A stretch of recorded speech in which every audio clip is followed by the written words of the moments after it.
اعوذ باللہ من الشیطان اللعین الرجیم بسم اللہ الرحمن الرحیم۔ السلام علیکم ناظرین، اس وقت مسیرۃ الاربعین کی خصوصی ٹرانسمیشن کے ساتھ آپ کی خدمت میں حاضر ہیں۔ ہم کربلا المقدسہ کے اندر موجود ہیں۔ ہمارے ساتھ جو مہمان شخصیت ہیں، یقیناً آپ کی شخصیت کسی بھی تعارف کی محتاج نہیں ہے۔ ہمارے ساتھ موجود ہیں علامہ سید محمد سبزواری صاحب۔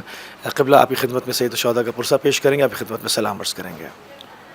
بسم اللہ الرحمن الرحیم۔ اہل بیت اردو ٹی وی جو خدمات انجام دے رہا ہے، ماشاءاللہ پوری دنیا میں ان کا میسیج جا رہا ہے، اور میں خوش نصیب ہوں کہ آپ مجھ جیسے حقیر کے سامنے آئے ہیں اور مجھ سے سوالات کریں گے۔ آپ کا بہت بہت شکریہ۔ یہ ایام عزا ہیں، اور اربعین کی جو فضیلت ہے اس کے بارے میں امام محمد باقر علیہ السلام کا ارشاد ہے کہ مومن کی چند چیزیں جو مومن کو اپنانی چاہیے، ان میں سے ایک 51 رکعت نماز ہے، اور دوسرے بسم اللہ کا بالجہر نماز میں زور سے پڑھنا، سجدے کے وقت جو ہے اپنا سر خاک پر رکھنا، اور زیارت اربعین کو جانا۔ تو زیارت اربعین جو ہے یہ مومن کی نشانیوں میں سے ایک نشانی ہے، اور وہ مومن جو یہاں کربلا آ سکتے ہیں یا آئے ہیں، ان کو بہت بڑا اجر و ثواب ملے گا۔ لیکن جو مومن نہیں آ سکتے، مثلا ان کی بھی تمنا ہے نہیں آ سکتے، لیکن امام ارشاد فرماتے ہیں اگر قبر حسین پر نہ پہنچ سکو، اگر کربلا نہ جا سکو، تو جہاں کہیں بھی آپ ہوں، زیر آسمان جا کر سید الشہداء کی قبر اقدس کی طرف رخ کر کے اگر آپ سلام پڑھیں گے تو خداوند عالم آپ کو وہی ثواب دے گا۔ سبحان اللہ، سبحان اللہ۔ تو اچھا قبلہ، اس کے اوپر بہت اجر و ثواب ہے، اور یقیناً امام حسین السلام کا جو کام ہے، جو سید الشہداء کی قربانی ہے، اس پر مجھے حیرت ہوتی ہے ایسے لوگوں پر جو اس کے ذیل میں جو احادیث ملتی ہیں، اقوال ملتے ہیں معصومین علیہ السلام سے، جو اجر و ثواب کا وعدہ کیا گیا کہ اتنے عمرے اتنے ہیں، جو لوگ اس کے اوپر حیرت زدہ باز ہوتے ہیں، تو مجھے ان لوگوں پر حیرت زدہ ہونے والوں پر حیرت ہوتی ہے کہ کیا ان کے پیش نگاہ امام حسین السلام کی قربانی نہیں ہے کہ خدا ان کے زوارین کو جو کچھ نہ دے وہ اس کی مرضی ہے، کیونکہ امام حسین السلام نے کام ایسا کیا۔ بے شک میں چونکہ وقت بہت تھوڑا ہے اور آپ کے پاس بھی وقت اتنا زیادہ نہیں ہے، پہلے میں ایک شعر پڑھ دوں اقبال کا، کہ جس میں اقبال فرماتے ہیں کہ اقبال لاہوری کہ حدیث عشق دباب است کربلا و دمشق، یک حسین رقم کرد دیگر زینب۔ سبحان اللہ۔ مشہور ہے، روایت میں ہے کہ جب یزید نے دیکھا کہ اس کی حکومت متزلزل ہو رہی ہے، تو اس نے یہ فیصلہ کیا کہ اب اہل بیت کے اس قافلے کو رہا کر دیا جائے۔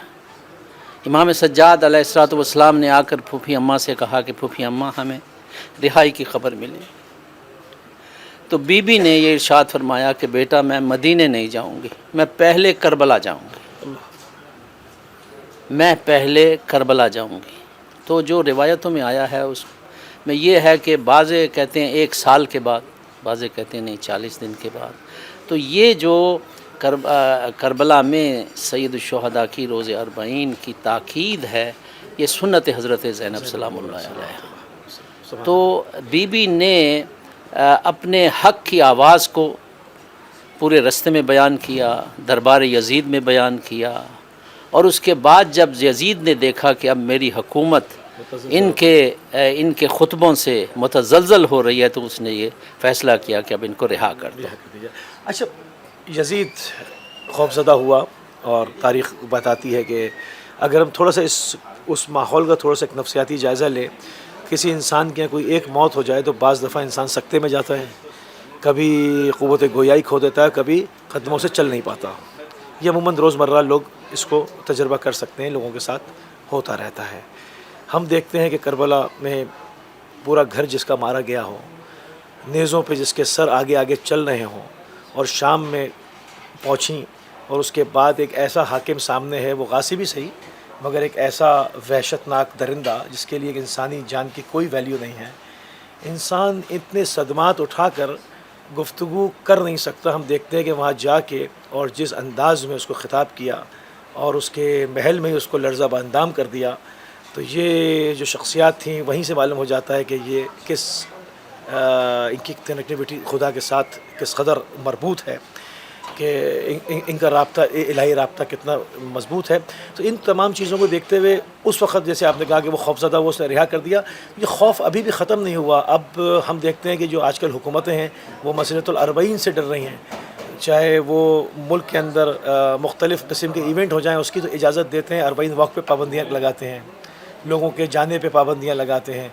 کیوں خوف ہے؟ یا مین اسٹریم بہت بڑا جو میڈیا ہاؤسز ہیں, اتنا بڑا اجتماع ہو رہا ہے, دنیا کا سب سے بڑا اجتماع, اور اس کی کوریج جیسی ہونی چاہیے تھی وہ نہیں کرتے, تو اس کی کیا وجہ ہے؟ کیا خوف کیوں ہے آج بھی؟ یہ خوف کوئی آج کا خوف نہیں ہے, یہ خوف رسول اللہ صلی اللہ علیہ وسلم کے زمانے کا ہے. خود رسول اللہ صلی اللہ علیہ وسلم کے زمانے میں جو یہ سورہ منافقون نازل ہوئی, اس تفصیل میں نہیں جاتا, لیکن یہ حق و باطل کی جنگ وہاں سے شروع ہوئی ہے. اور یہ حق و باطل کی جنگ یعنی امام حسین علیہ السلام نے جو ارشاد فرمایا تھا مدینے سے نکلتے ہوئے کہ میں نہ کسی عہدے کے لیے جا رہا ہوں, نہ مجھے کسی یعنی بڑے رتبے کا میری خواہش ہے, میں اپنے نانا رسول اللہ صلی اللہ علیہ وسلم کی سنت کے احیاء کے لیے نکل رہا ہوں. تو سیرت رسول اللہ, میرے جد کی سیرت اور میرے بابا کی جو سیرت ہے اس کو میں زندہ کروں گا. تو امام حسین علیہ السلام نے اپنی بہن زینب سے سلام اللہ علیہ سے کہا کہ اے بہن تو میرے ساتھ چل.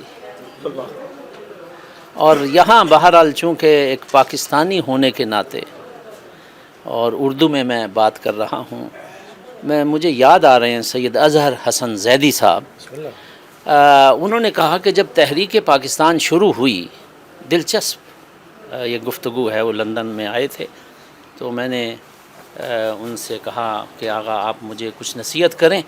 تو انہوں نے ارشاد فرمایا کہ بیٹا میری پوری زندگی کا نچوڑ, میری پوری مجلسوں کا نچوڑ, میرے پورے جتنا جو کچھ میں نے علم حاصل کیا ان کا نچوڑ میں صرف 3 جملے میں تمہیں نصیحت کرتا ہوں. پہلی نصیحت تو یہ کہ خدا کا خوف, علی کی ولا, حسین کا غم. یہ نہ بھولنا, خدا کا خوف, علی کی ولا, حسین کا غم نہ بھولنا. یہ میری 3 نصیحتیں ہیں. اور ایک واقعہ بیان کرتا ہوں, اور واقعہ یہ ہے کہ جب پاکستان مارز وجود میں آیا 1947 میں, تو تمام سنی شیعہ علماء کو GH کے اندر بلایا اور ان سے یہ کہا کہ دیکھیں آپ کوئی لچھے دار تقریریں یا کوئی بڑے بڑے بیانات نہ دیں, صرف مختصر اور مفید یہ بتائیں کہ پاکستان کی تحریک کیسے کامیاب ہوئی. تو میں نے بھی اپنا بیان دیا اور اس میں نے یہ کہا کہ پاکستان کی تحریک میں بڑے بڑے علماء تھے, بڑے بڑے علامہ تھے, بڑے بڑے سیاستدان تھے, علامہ اقبال صاحب جیسے, عبدالرب نشتر جیسے, مولانا تمیز الدین جیسے بہت لوگ تھے. لیکن یہ کیا وجہ کہ محمد علی جناح جو ہے وہ لیڈر بن گئے. محمد علی جناح نے اس چیز کو لیڈ کیا, تحریک پاکستان. اس کی وجہ میں نے ان کو یہ سمجھائی کہ امام حسین علیہ السلام نے بہن کو اپنے ساتھ رکھا تھا, اور یہ سیرت امام حسین, سیرت کربلا کی یہ سیرت تھی. اس وجہ سے جہاں محمد علی جناح جاتے تھے بہن ساتھ ہوتی تھی. گول میز کانفرنس ہے تو بہن ساتھ ہے, سفر پر جا رہے ہیں بہن ساتھ ہے, دفتر میں بیٹھے ہیں بہن ساتھ ہے. تو یہ محمد علی جناح نے کربلا سے یہ سبق حاصل کیا, درس لیا. تو قبلہ یعنی خوف یہ جو 40 کا ہے, تشیع کے اجتماعات کا ہے کہ اصل اسلام کا چہرہ کہیں پریزنٹ نہ ہو جائے, یہ پرانا خوف ہے, یہ پرانا خوف ہے, اور وہ نسلوں میں صلاحیت کر گیا ہے. اور پھر جناب زینب سلام اللہ علیہ نے جو دربار یزید میں, یزید اس ظالم کے سامنے جو ارشاد فرمایا تھا کہ اے یزید تو ہمارے ذکر کو کبھی مٹا نہیں سکتا. ہاں, ہمارے خاندان پر جو وحی نازل ہوتی تھی وہ کبھی جو ہے وہ تعطل کا شکار نہیں ہوگی. اور امام حسین علیہ السلام نے اپنی بہن کو ساتھ رکھ کر اور کربلا کے میدان میں روز عاشور یہ ارشاد فرمایا تھا کہ بہن میرا جو مشن تھا وہ میں تمام کر چکا، اب تیرا مشن شروع ہونے والا ہے۔ تو یہ یعنی میں خود اس بات کا شاہد ہوں 1974 73 یعنی بڑے وثوق کے ساتھ میں کہہ رہا ہوں، جب میں طالب علم تھا تو اس وقت یہ مجمع نہیں ہوتا تھا اتنا، سینکڑوں کی تعداد میں ہو سکتا ہے، کچھ علماء ہوتے تھے، طلباء ہوتے تھے، یہ تو یعنی دن بدن یعنی بڑھتا چلا جا رہا۔ اچھا، کیا میں اس کو اس سے تعبیر نہ کروں کہ عصر ظہور میں وعدہ ہے کہ خدا مستضعفین کو قوت دے گا؟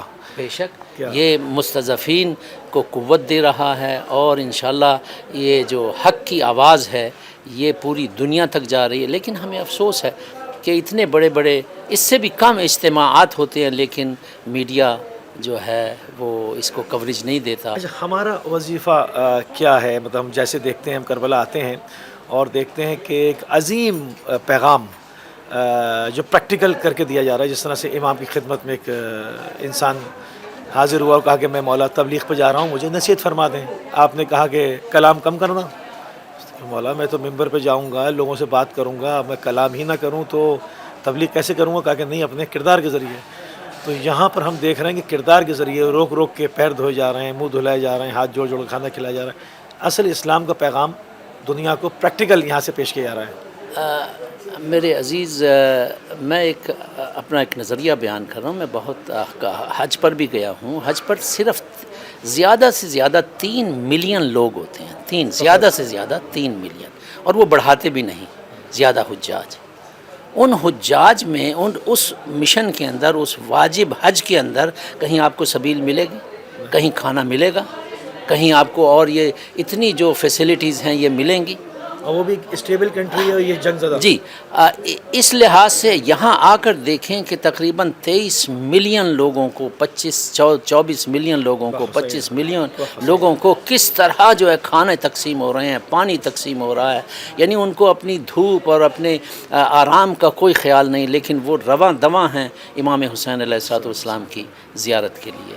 سبحان اللہ۔ اور امام ارشاد فرماتے ہیں، امام صادق علیہ الصلوۃ والسلام ارشاد فرماتے ہیں کہ زائر جب گھر سے چلتا ہے تو 30,000 ملائکہ اس کی حفاظت کرتے ہیں، اور جب کربلا کی حدود میں پہنچتا ہے تو ہماری دادی زہرا سلام اللہ علیہا اور ملائکہ آسمان جو ہے اس کا استقبال کرتے ہیں۔ تو قبلہ اس میں ہمارا جو وظیفہ ہے، میں دیکھتا ہوں کہ اس وقت آپ اس سن میں بھی ماشاءاللہ گو کہ آپ کو چلنے میں بھی اسٹرگل ہوتی ہے، مگر میں دیکھتا ہوں کہ آپ پسینے میں شراب ہو اور ہر وقت جو ہے وہ زائرین کی خدمت میں لگے رہتے ہیں۔ یہاں پر جو یہ حسینیہ ہے، متعدد زائرین اس وقت بھی ہم موجود ہیں، کھچا کھچ بھرا ہوا ہے، یہاں پر کیا کچھ سروسز ان کو پرووائڈ کی جا رہی ہے؟ تھوڑا سا اس پہ اگر آپ۔ زائرین کے لیے آپ کو معلوم ہے جب کروڑوں اور ملینز میں جب زائرین ہوں تو ان کا انتظام کرنا، ان کی طہارت کا، ان کے کھانے کا، ان کے پینے کا، یہ میں کل بھی اپنے بھائیوں سے کہہ رہا تھا کہ آپ کیا سمجھتے ہیں کہ یہ انسانوں کا کام ہے انتظام کرنا؟ یہ ملائکہ ہیں جو ہمارے ساتھ یعنی مل کر اور ان زواروں کی خدمت کرتے ہیں۔ ایک چیز میرے ذہن میں آئی تھی قبلہ، میں نے اس کو پچھلی ٹرانسمیشن میں بھی کہا کہ جب اربعین گزر جاتا ہے تو امیگریشنز حکام بتاتے ہیں کہ کتنے زائر آئے، تو کوئی یہ نہیں کہہ سکتا نا کہ اس دفعہ اربعین پر یا اگلی دفعہ اربعین پر کتنے لوگ آئیں گے۔ تو جب آپ یہ نہیں کہہ سکتے تو آپ یہ بھی تخمینہ نہیں لگا سکتے کہ کتنے موقف کھانا کھلانے والے ہونے چاہیے، کتنے پانی پلانے والے ہونے چاہیے، کتنی جگہوں پر کیا کیا طبی سہولیات ہونی چاہیے۔ تو پھر یہ کس طرح سے مینیج ہوتا ہے کہ کہیں پر نہ کھانا ختم ہوتا ہے، نہ پانی ختم ہوتا ہے، نہ میڈیسن ختم ہوتی ہے، یعنی کوئی سہولت کم نہیں ہوتی، وافر ہوتی ہے۔ یہ کیسے ممکن ہے؟ اگر الہی ذریعہ نہیں ہے تو کیا ہے؟ عزیزان گرامی، میں آپ کو تھوڑا سا ڈیپلی ایک اس زیارت کے سلسلے میں یہ ضرور کہوں گا، چونکہ ناظرین دیکھ رہے ہیں، ناظرین سن رہے ہیں۔ امام علیہ الصلوۃ والسلام ارشاد فرماتے ہیں کہ فوج در فوج، جس طرح آپ ان انسانوں کو دیکھ رہے ہیں زائرین کو، فوج در فوج ملائکہ کی فوج در فوج آسمان سے اتر رہی ہے۔ اللہ اکبر۔ ایک گروہ ملائکہ کا اترتا ہے، دوسرا جاتا ہے، ایک اترتا ہے دوسرا جاتا ہے۔ تو جب آپ حرم میں جاتے ہیں یا جب آپ ان سڑکوں پہ پھر رہے ہیں، جب مولا کی طرف ان کی قبر اقدس کی طرف قدم بڑھا رہے ہیں، تو ان میں ملائکہ ہیں جو ایسی لطیف مخلوق ہے جو ہمیں نظر نہیں آتی. اور امام کا ارشاد ہے کہ زائر حسین جب قبر حسین کی طرف بڑھتا ہے تو ہر قدم پر ایک حج اور ایک عمرے کا ثواب خدا ان کی قسمت میں لکھتا ہے. اور ایک روایت میں یہ ہے کہ 30,000 حج. تو یہ عظمت ہے امام حسین علیہ السلام کی کہ جنہوں نے یہ روز عاشور 61 ہجری میں حق و باطل کی جنگ کو جیتا. یزید یہ سمجھ رہا تھا کہ میں نے اپنا کام تمام کر دیا اور میں فاتح ہوں، ہاں میں جو ہے یہ ان کی تحریک دب جائے گی. تو امام حسین علیہ السلام کی تحریک تو نہیں دبی، وہ حق کی آواز دن بدن ہر سال بس سال جو ہے زیادہ سے زیادہ ہو رہی ہے. اور کربلا میمون گر زینب نبوت، خوبصورت شعر فارسی. ہاں. اچھا قبلہ، یہاں پر تھوڑی سی میں آ جاتا ہوں امام العصر حسینیہ الپاکستانیہ کی طرف. آپ کی خدمات یہاں بہت پرانی، کافی عرصے سے آپ جو ہے وہ مسلسل زائرین کی خدمت کر رہے ہیں، اور میں نے خود اپنی آنکھوں سے دیکھا کہ کس خلوص کے ساتھ مطلب ہر ایک کو جیسے اپنا، جیسے کوئی عزیز ہو اس طرح سے آپ خدمت کرتے ہیں. کیا کیا سہولتیں ہیں، کیا کیا یہاں پر آپ سہولتیں دیتے ہیں لوگوں کو؟ عزیز گرامی، جب 2003 میں صدام ظالم ختم ہوا ہے لائن، تو اس وقت زائرین بہت کم آئے اس سال. اور صدام نے منسٹری آف اوقاف میں آپ جا کے پتہ کریں کہ اس کربلا کے اندر 110 کے قریب مساجد اور حسینیہ امام بارگاہیں گرائی ہیں. 110 ریکارڈڈ ہیں تقریباً. اور اس ہی میں ہمارا ایک حسینیہ پاکستانیہ بھی تھا جو کہ جھنگ کے سید صاحب تھے حیدر شاہ، انہوں نے یہ بنایا تھا. اس میں زائرین آتے تھے، قیام کرتے تھے، مجالس ہوتی تھیں. اس کو بھی گرا دیا. تو جب میں صدام کے فال کے بعد یہاں آیا تو میں نے وہ تمام کھنڈرات دیکھے اس حسینیے کے، اور عزم کیا، اپنے دوست احباب سے کہا کہ آئیں ہم مل کر اس کو بناتے ہیں. تو وہ حسینیہ جو ایک بہت پرانا حسینیہ تھا، اس کو ہم نے دوبارہ اسٹیبلش کیا، اور وہاں بھی ہم نے 7 منزلیں بنائیں، اور اس میں زائرین آتے تھے. ان میں قیام، طعام اور ان کے سکن کا سارا بندوبست تھا. ایک فری کلینک تھی. لیکن جب حرم والوں نے صحن عقیلہ بنی ہاشم کی ایکسپینشن کے لیے پروگرام بنایا، تو اس تقریباً 6,000 اسکوائر میٹر میں جو بھی ہوٹل، جو بھی گلیاں، جو بھی مکان، جو کچھ آیا، ان سب کو افزانہ دے کے ان کو گرا کے انہوں نے نئی جگہ بنائی. تو ہم وہاں خدمات انجام دے رہے تھے. تقریباً 7 سال ہم نے خدمات انجام دی زائرین کے لیے. لیکن جب وہ گرایا گیا تو اس کے بعد پھر ہم اس وقت، اگر آپ دیکھنا چاہیں تو دیکھ سکتے ہیں، اس وقت ہم اس حسینیے میں کرائے پر رہ رہے ہیں.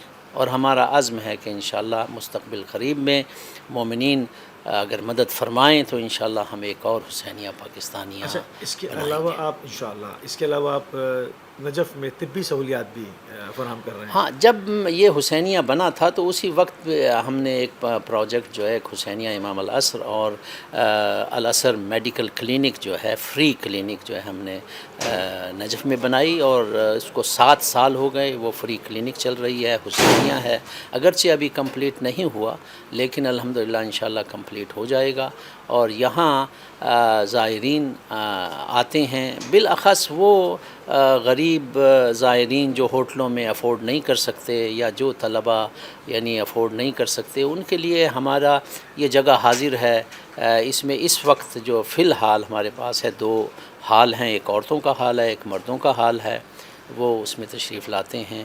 اور مجلس کا ایک ہال ہے، اس میں مجلس ہوتی ہے. یہ تقریباً ہمارا 22واں سالانہ خمسہ اربعینیہ ہے، 22واں سالانہ. اور یہ 22واں سالانہ جلوس بھی ہے.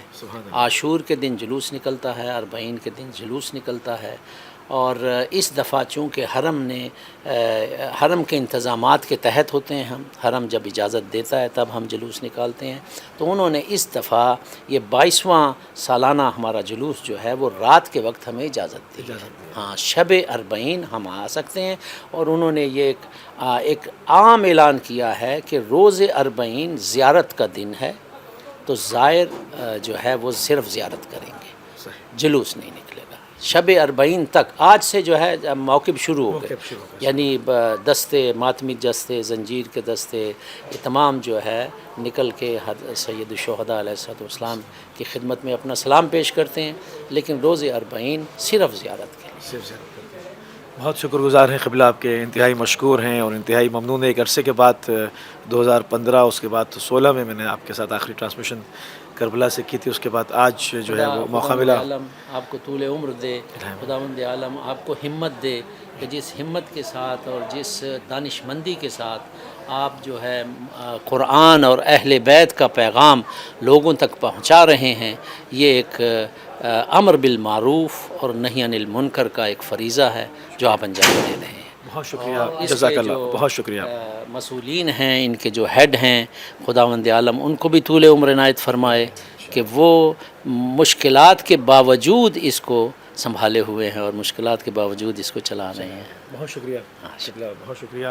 ناظرین، اس وقت ہم موجود ہیں حسینیہ امام العصر الپاکستانیہ کے اندر، اور قبلہ علامہ سید محمد سبزواری صاحب سے ان کے خیالات جانے۔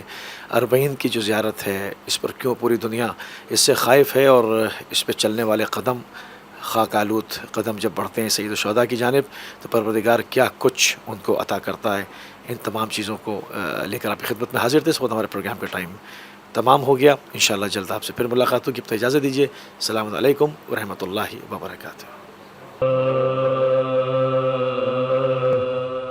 حسین شاہ بھی غین اور بادشاہ